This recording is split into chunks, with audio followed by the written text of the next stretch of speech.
शनिवार को आम आदमी पार्टी और कांग्रेस के बीच लंबे वक्त से अटका पड़ा सीट समझौता फाइनल हो गया। दिल्ली में दोनों पार्टियों के बीच 4-3 के फॉर्मूले पर बात बनी है, यानी 7 लोकसभा सीटों में से आम आदमी पार्टी 4 सीटों पर और कांग्रेस 3 सीटों पर चुनाव लड़ेगी। समझौते के मुताबिक दिल्ली में आम आदमी पार्टी पश्चिमी दिल्ली, दक्षिणी दिल्ली, पूर्वी दिल्ली और नई दिल्ली सीट पर चुनाव लड़ेगी। वहीं कांग्रेस उत्तर पूर्वी दिल्ली, उत्तर पश्चिम दिल्ली और चांदनी चौक लोकसभा सीट पर चुनाव लड़ेगी। कांग्रेस दिल्ली की उत्तर पश्चिम सुरक्षित लोकसभा सीट चाहती थी, जो आम आदमी पार्टी ने उसे दे दी। उधर गुजरात में कांग्रेस ने आम आदमी पार्टी को 2 सीटें भरूच और भावनगर दी हैं। ये वो 2 सीटें हैं जिन पर केजरीवाल अपने उम्मीदवारों के नामों का ऐलान पहले ही कर चुके थे। दिल्ली लोकसभा में 7 सीटें हैं। आम आदमी पार्टी 4 पे लड़ेगी। वो 4 सीटें नई दिल्ली, वेस्ट दिल्ली, साउथ दिल्ली और ईस्ट दिल्ली। कांग्रेस पार्टी 3 सीटों पर दिल्ली में चुनाव लड़ेगी, चांदनी चौक, नॉर्थ ईस्ट और नॉर्थ वेस्ट। और देखिए, किसी भी अलायंस में कुछ कॉम्प्रोमाइज एक पक्ष करता है, कुछ कॉम्प्रोमाइज दूसरा पक्ष करता है। तो कुछ कॉम्प्रोमाइज आम आदमी पार्टी ने किया, कुछ कॉम्प्रोमाइज कांग्रेस पार्टी ने किया, लेकिन अब मिलकर मजबूती से इंडिया अलायंस चुनाव लड़ेगा और हम दिल्ली में भी जीतेंगे, हरियाणा में भी जीतेंगे, गुजरात में भी जीतेंगे, गोवा में भी जीतेंगे। इधर हरियाणा में कांग्रेस आम आदमी पार्टी को कुरुक्षेत्र लोकसभा सीट देने पर राजी हो गई है। दोनों पार्टियों के बीच पंजाब में स्वतंत्र रूप से चुनाव लड़ने का फैसला हुआ है, लेकिन चंडीगढ़ सीट कांग्रेस को देने पर आम आदमी पार्टी रजामंद है। वहीं गोवा में 2 लोकसभा सीटों पर कांग्रेस के प्रत्याशी होंगे।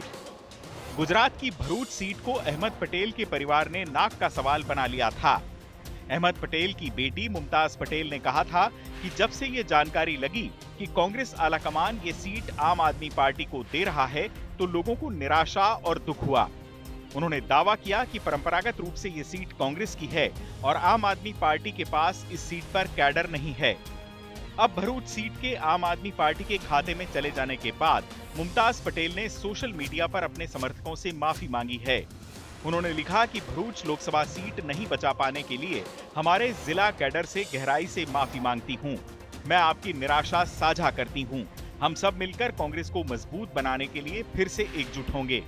साथ ही मुमताज ने लिखा कि हम अहमद पटेल की 45 साल की विरासत को व्यर्थ नहीं जाने देंगे।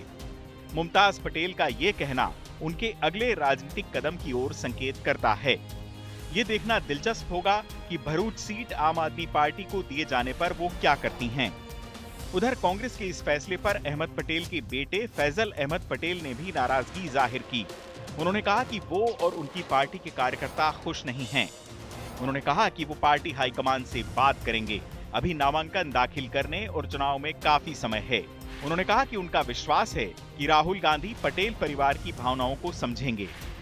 जी देखिए, गांधी परिवार मेरा भी परिवार है। मिसेस गांधी मेरी गार्डियन है, मेरी गॉडमदर हैं। राहुल गांधी जी मेरे बड़े भाई हैं और मेरे लीडर हैं, मेरे बॉस हैं।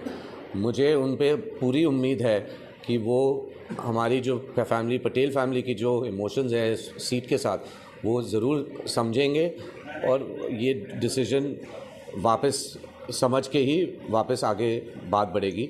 और मैं ये भी कहना चाहता हूँ कि गांधी परिवार का भरूच से बहुत पुराना रिश्ता है। आप जैसे जानते हैं, राहुल जी के ग्रैंडफादर जो दादा जो थे, वो फिरोज़ गांधी जी यहीं की पैदाइश हुई उनकी है। तो ये सीट उनके लिए भी बहुत इमोशनल है और मैं मानता हूं कि ज़रूर, जैसे आपने देखा कल राहुल गांधी जी ने ये डिसीजन डिले कराया, मैं मानता हूं कि ये अभी भी रिवर्स हम ये डिसीजन कर सकते हैं। दरअसल फैजल ये सीट आम आदमी पार्टी को देने के शुरू से खिलाफ थे। उनका मानना था कि भरूच लोकसभा सीट जीतना कांग्रेस के लिए आसान होगा, क्योंकि आम आदमी पार्टी की ताकत भरूच में केवल एक विधानसभा क्षेत्र तक सीमित है। इस सीट पर कांग्रेस और आम आदमी पार्टी के बीच फैसले से पहले काफी चर्चा हुई। मामले में बीजेपी भी मौका देखकर दांव चल चुकी है। भरूच से बीजेपी के सांसद मनसुख वसावा ने कहा है कि अहमद पटेल की बेटी मुमताज पटेल कांग्रेस से नाराज हैं। ऐसे में अगर वो बीजेपी में आना चाहें तो उनका स्वागत है। चुनाव आज तक।